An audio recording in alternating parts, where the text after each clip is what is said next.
खुलुमबाय लोगोफोर, दियार ब्रह्म चेनेलनि खौरां नायगिरि गासैबो रायजो राजा नोंथांमोननिसिम गोजोन फुंबिलिनि गाहाम हामलायथि बावहरग्रोनाय जाबाय। आं दिनै नोंथांमोननि सिगाङाव आरोबाव माखासे खौरां फरायथिनो लादों।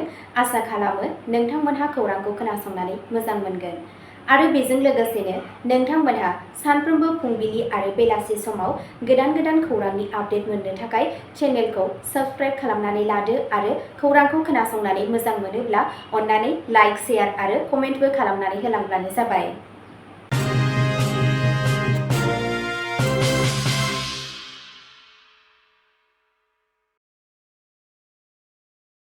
दिनैनि गाहाय रादाबफोराव दङ। दिनै राजखान्थिनि बाथ्रा नङा। बिजेपिनि लोगो एजिपिआ गुवाहाटीआव जुबिननि रय बिनालेखौ नायनो थाखाय गासै हलखौ रिजार्भ खालामदों। बङाइगावआव बेले-बेजे सोमजिदों मानोना रय बिनालेनि गिबि दिन्थिफुंनायखौ टेकनिकेल जेंनानि थाखाय केन्सेल खालामदों। 2027 मायथाइनि सुबुं सानखोनि प्रि-टेस्ट सेन्सासआ आसामनि मोनथाम जिल्लायाव 10 नबेम्बरनिफ्राय जागायगोन। भारतआ अस्ट्रेलियानि हेंथायै जारिमिनारि बुहुम काप सेमि-फाइनालाव देरहानो हाना फाइनालाव आगान होबाय। टेटकाम रिक्रुइटमेन्ट 2024 जिल्ला सायख'नायनि अनलाइन पर्टेलआ 1 नबेम्बरनिफ्राय बेखेवगोन।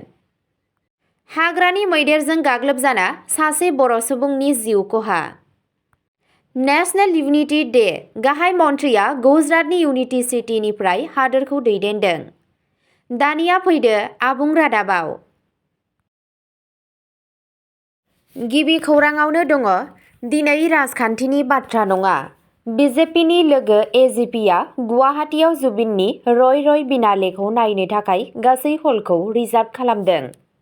गुवाहाटीआव मैया 31 अक्ट'बरखालि हादोरसानि ओनसोलारि दोलो आसाम गण परिषद एजिपिआ नारेंगी गल्ड सिनेमा हलाव मोनसे जर'खा हाबाफारि खुंफुङो।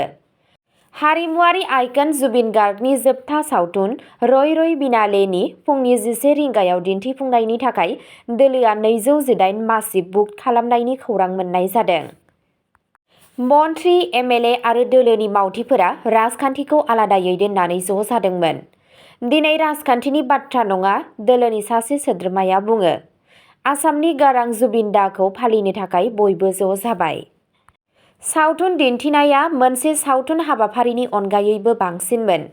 बेयो 10 बोसोरनिफ्रायनो रामनि हारिमुआरि फोथाराव जुबिननि अरायथा गोहोमनि थाखाय मोनसे मान बावनाय जायो।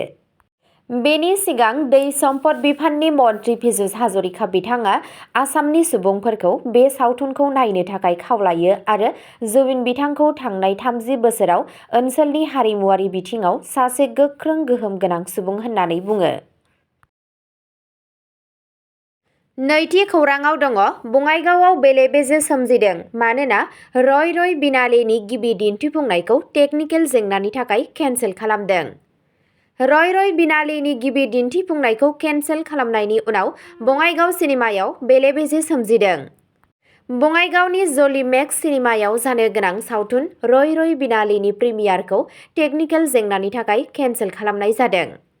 जुबिन गार्गनि मोजां मोनगिरिफोर, जाय बिथांनि जोबथा सावथुनखौ नायनो मिजिंजों फुंबिलियाव फैदोंमोन, जेब्ला बिथांमोनहा मिथिनो मोनदोंमोन दि स्क्रिनिंखौ केन्सेल खालामनाय जादों, अब्ला रागा जोंदोंमोन आरो दुखु मोनदोंमोन। सिनेमा सामलायगिरिया नुजाथिफैनाय सुबुंफोरखौ बुंदोंमोन दि सावथुनखौ नैथि स्क्रिनिंनि समाव दिन्थिनाय जागोन। गोबां अनसायगिरिफोरा गोमोदों आरो दुखु फोरमायदोंमोन। बे हाबाफारिया थियेटारनि बायजोआव दावराव-दावसि सोमजिहोदों मानोना माखासे नुजाथिफैनाय सुबुंफोरा हरखाबै केन्सेल खालामनायनि थाखाय खेंफोरथि बिदों। थामथि खौराङाव दङ।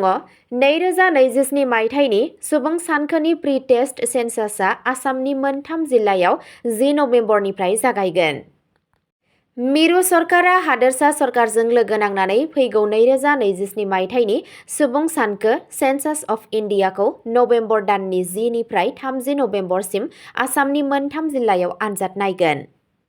सायख'जानाय जिल्लाफोरा जाबाय डिब्रुगड़ जिल्ला, डिब्रुगड़ नोगोरनि निगमनि वार्ड 16, 17 आरो 18, सोनाब कार्बि आंलं जिल्ला, डनका रेभिनिउ सार्कलनि मोन 23 गामि आरो हाइलाकान्दि जिल्ला, हाइलाकान्दि रेभिनिउ सार्कलनि सिङाव थानाय मोन 7 गामि।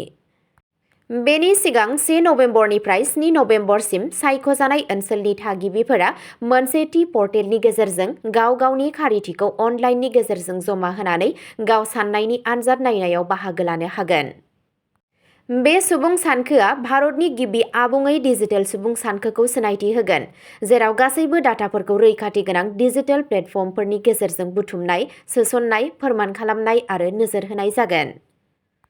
हादोरसानि बिबानगिरिफोरा थिखानाय ओनसोलफोराव थानाय साफ्रोमबो थागिरिफोरखौ गावसोरनि दावबायनाय समाव फिल्ड इन्युमेरेटर आरो सुपारभाइजारफोरखौ आबुङै हेफाजाब होनो खावलायदों। ब्रैथि खौराङाव दङ भारतआ अस्ट्रेलियानि हेंथायै जारिमिनारि बुहुम काप सेमि फाइनालाव देरहानो हाना फाइनालाव आगान होबाय।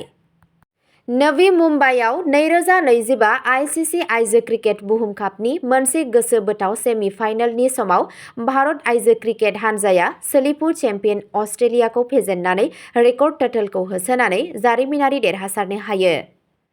अस्ट्रेलियानि हानजाया 338 रानाव आउट जायो, जाय आइजोफोरनि ओडिआइ क्रिकेटआव जाफुंसारै होसोजानाय बयनिख्रुइबो बांसिन कुलमोन।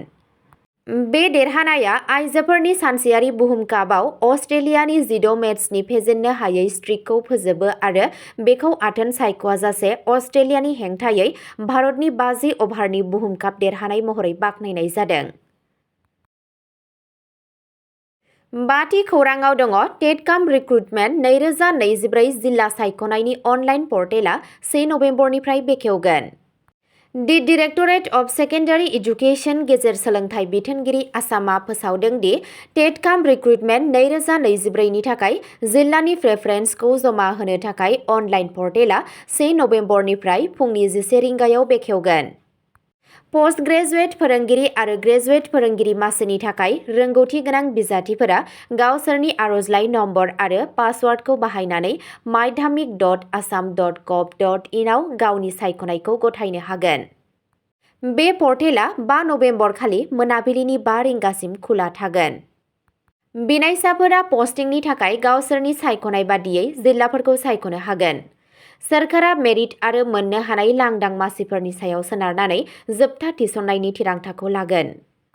टेकनिकेल हेफाजाब लानो नागिरनाय बिजाथिफोरा समबारनिफ्राय सनिबारनि फुंनि 10 रिंगानिफ्राय बेलासिनि 5 रिंगासिम टल फ्रि नम्बर 0804230331 आव कल खालामनो हागोन। द'थि खौराङाव दङ हाग्रानि मैदेरजों गाग्लोबजाना सासे बर' सुबुंनि जिउ खहा। खौरां बिजोंनिफ्राय मिथिनो मोननाय खौरां बादियै तामुलपुर जिल्लानि कुमारिकाटा हाग्रा बिफाननि आवथायाव गोग्लैनाय बगाजुलि 3 नं अन्थाइबारि गामिनि 73 बोसोर बैसोनि आबाराम बसुमतारिया हाग्रानि मैदेरजों जिउ खहा जायो। साधारन खामानि मावनानै गावनि नखरखौ खुंबोनाय आबाराम बसुमतारिया दाखालि मोनाबिलि समाव माइ हानाय हाजिरानि खामानि मावनानै न'आव फैबाय थानाय समावनो हाग्रानि मैदेरजों दुखुनांथावै बुथारजायो होनना मिथिनो मोन्दों, जायनि थाखाय ओनसोलनाङैनो दुखुनांथाव थासारिया सोमजियो। हाग्रानि मैदेरनि उदखारजों हरखाबै बेफोरबादि गाथारलांजानायखौ गोथौयै दुखु मोननायखौ फोरमायदों गामिनि रायजो राजाफोरा। लोगोसेनो नखरनि सुबुंफोरनो सोरखारि अनसुंथाइ होनो खावलायदों। मख'नो नांगोन दि बगाजुलि हालामनि दाब दाब गामियावनो सिगां समनिफ्रायनो हाग्रानि मैदेरा गोबां जायगायावनो उदखार खालामगासिनो दं। मानसिनि जिउ फोजोबनायजों लोगोसेनो माइ आबाद, गय बिफां बायदिखौ गोबां खहा खालामगासिनो दं होनना फोरमायनायखौ मिथिनो मोननाय जादों। स्निथि खौराङाव दङ नेशनेल इउनिटि डे। गाहाय मन्थ्रिया गुजरातनि इउनिटि सिटिनिफ्राय हादोरखौ दैदेनदों। सरदार वल्लभभाई पटेलनि 150थि जोनोम सान फालिनायाव गाहाय मन्थ्रि नरेन्द्र मदिया गुजरातनि एकता नगराव माहारियारि खौसेथि सान फालिनायखौ दैदेनो। बिथाङा स्टेच्यु अफ इउनिटिआव बिबार बावनानै साननि हाबाफारिखौ जागायो। बे हाबाफारियाव गाहाय मन्थ्रि मदिया खौसेथिनि समायखिराखौ दैदेनदों आरो भारतनि रैखाथि हान्जानि गोहो, आब्रुथि आरो साहसखौ दिन्थिनानै मोनसे मख'जाथाव पेरेड खुंदों। मार्च पास्टआव गोबां मिरु आरो हादोरसा रैखाथि हान्जाफोराबो बाहागो लादों। बे बोसोराव रामपुर आरो मुधल फोलेरनि सीमा रैखाथि बल BSFनि सैमाफोरा आत्मनिर्भर भारतनि आयदाखौ दिन्थिफुंदों। गोबां सुबुं थुबुरमाजों रायज्लायनानै गाहाय मन्थ्रि मदिआ नोगोरारिफोरखौ ज' जानानै जौगा भारत सोरजिनो थाखाय गावखौ समायखिरा लानो खावलायो। बिथाङा बुङो दि 2014 मायथाइनि सिगां मोन 100सो जिल्लाफोराव माओबादि खामानिफोरजों गोहोम गोग्लैदोंमोन, नाथाय दा बे अनजिमाया 10ल' जालांबाय। गाहाय मन्थ्रिया उदांस्रिनि उनाव 550निबो बांसिन राजखुंगुरफोरखौ ज' लाबोनायाव सरदार पटेलनि मख'जाथाव बिहोमाखौ गोसोखांनानै मोनसे भारत, गेदेमा भारतनि सिमांखौ मोगथां महर होदोंमोन। अब्ला दिनैनि खौरां फरायथिनाया एसेनोसै। गोजोन्थों।